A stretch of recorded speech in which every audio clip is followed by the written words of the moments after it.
जब सुने के होई भोजपुरी गाना, बस बजे के चाही गाना।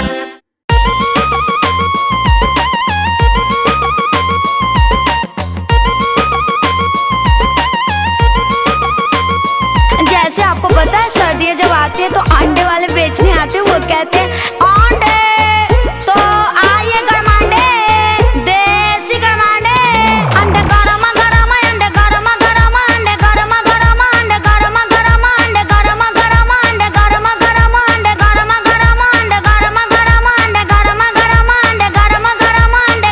अरे जानते हैं देवर जी, अंडा वाला एक को चीज को बार बार कहता है अंडे गरम गरम, अंडे गरम गरम, अंडे गरम गरम, अंडे गरम गरम, अंडे गरम गरम, अंडे गरम गरम, अंडे गरम गरम, अंडे गरम अंडे।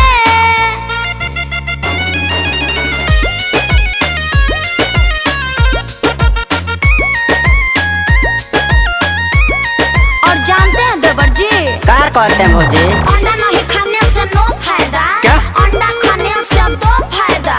क्या क्या क्या? अंडा जो डेली डेली खाओगे खाओगे, पातरा से मोट तुम हो जाओगे। ओके। अरे ठंडी से तुम देवर जी बच जाओगे। हाँ भाभी जी, बड़ा गरम होता है। हाँ देवर जी, बाकी सुनिए, सुनाइए ना। अंडे गरम गरम, अंडे गरम गरम, अंडे गरम गरम, अंडे गरम गरम, अंडे गरम गरम, अंडे गरम गरम, अंडे गरम गरम, अंडे गरम गरम, अंडे गरम गरम, अंडे गरम गरम, अंडे गरम गरम, अंडे गरम अंडे।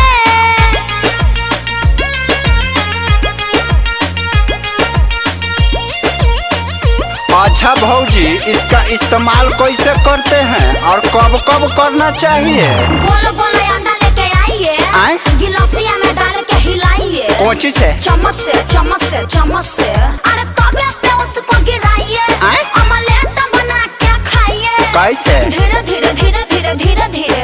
अरे खाइए ना खाइए ना खाइए ना। अरे खाइए तो रहे हैं भौजी, बहुत अच्छा लगता है। और क्या कहे भौजी, हम भी एक बार ट्रेन पर चढ़ा तो ट्रेन के डिब्बे में जब आगे बढ़ा अच्छा। तो जाके एक छक्के से लड़ा और उसने मुझे कोस के धरा। फिर मैं आफत में पड़ा और फिर कहने लगा, आय हाय हाय रे चिकने रे, 10 रुपए निकाले, नहीं तो तेरे को निचोड़ के रख दूंगी मैं। अरे ये सब छोड़िए ना, एगो और सुनिएगा, दिमाग पूर्व से पश्चिम हो जाएगा। जब ट्रेनिया में चढ़े थे ना, देखो चैया वाला कह रहा था, गरम गरम चाय, गरम गरम चाय, गरम गरम चाय, गरम गरम चाय, गरम गरम चाय, गरम गरम चाय, गरम चाय। लगता है ना भौजी कि आपका दिमाग मार जैसा पातर हो गया है।